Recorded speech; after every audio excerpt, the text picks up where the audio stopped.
We all know that feeling when we want to get on top of dome, but there is already someone there that kills you. In this video, I'm going to show you all the different ways to get on top of dome, from boosts outside the monument with your friends to taking over it by yourself.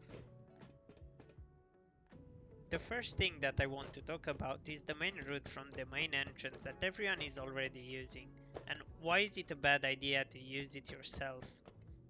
Once you got onto this platform, there are many different spots where the enemy can just camp and kill you. So, in order to surprise your enemy, let's go back a few steps and use a different way to get inside the dome. We are walking up on the main pipe just as usual, but this time instead of going for the main entrance, we go from the side. We jump onto this metal bar.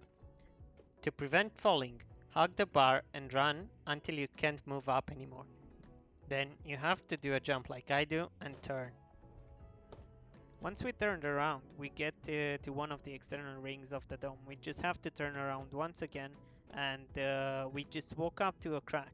Once you see the crack, you can use this metal bar and then jump inside the dome. This is the first entry, but if we were to continue walking on the external ring of the dome, we would just walk all the way to the other side where the two silos are until we get to this point. At this point we see a second crack. So what we do is we walk a little back, we jump carefully, and then we can just crouch in and get inside the dome through a completely different route. Now, let's say you have a friend and you want to be sneaky and not go through the main pipe. For this, you have to go to the back side of the dome at the two silos, jump on the closest pillar, and get boosted up on the left metal bar. Once your friends boost you, you can go up the same way I shown you previously, and you can choose to go through the second crack or just walk all the way to the first one depending on which situation suits you better. The next boost is the hardest one. You need a total of 3 people to do it and some specific keybinds that I'm going to show you right now. You will need to have your physics steps set on 60 and put in the binds that sets your FPS limit to 1 and physics min steps to 60. What will this do? Well, to explain it shortly, whenever you set up your FPS to 1 while having min steps on 60, it will freeze your character mid-air and it will look something like this. And, of course, to set it back, use the other bind. Let's now go to the boost.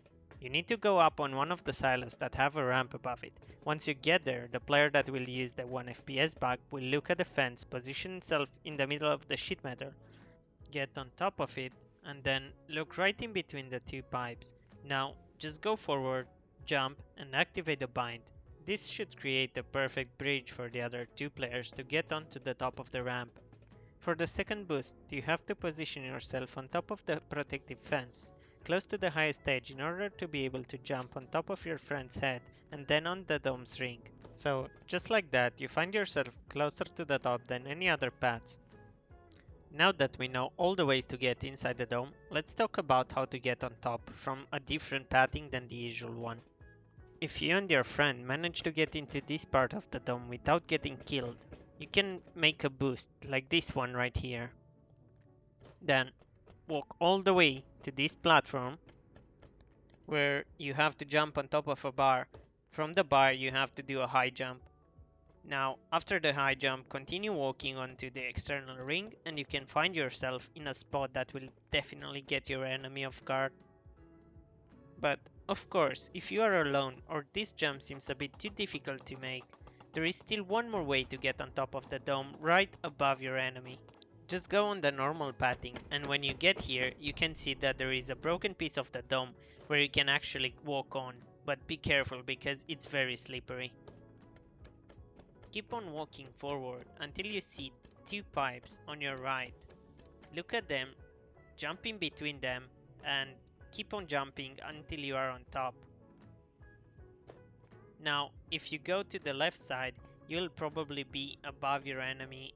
After taking over dome, you also might want to hold it. So now I'm going to show you some very good spots that you can actually use. First one is the platform above the main entrance. It's a very common spot, but it's one of the best. You can also have the same view from up here, and you can see the crates when they respawn. By going all the way to the other side, you can get onto this ramp where you have a completely different view of the entrance, but you also have the best view of the only pathing they can take from inside the dome. This is one of my favorite spots, but I only suggest using it if you have a silenced weapon because it's pretty easy for the enemies to kill you if they know your position. From here, you can see the actual main entrance perfectly, and you're hidden by this bush. That's pretty much it. These were all the most important paths and spots that were not known by everyone else. Thanks for watching, and I wish you a good time.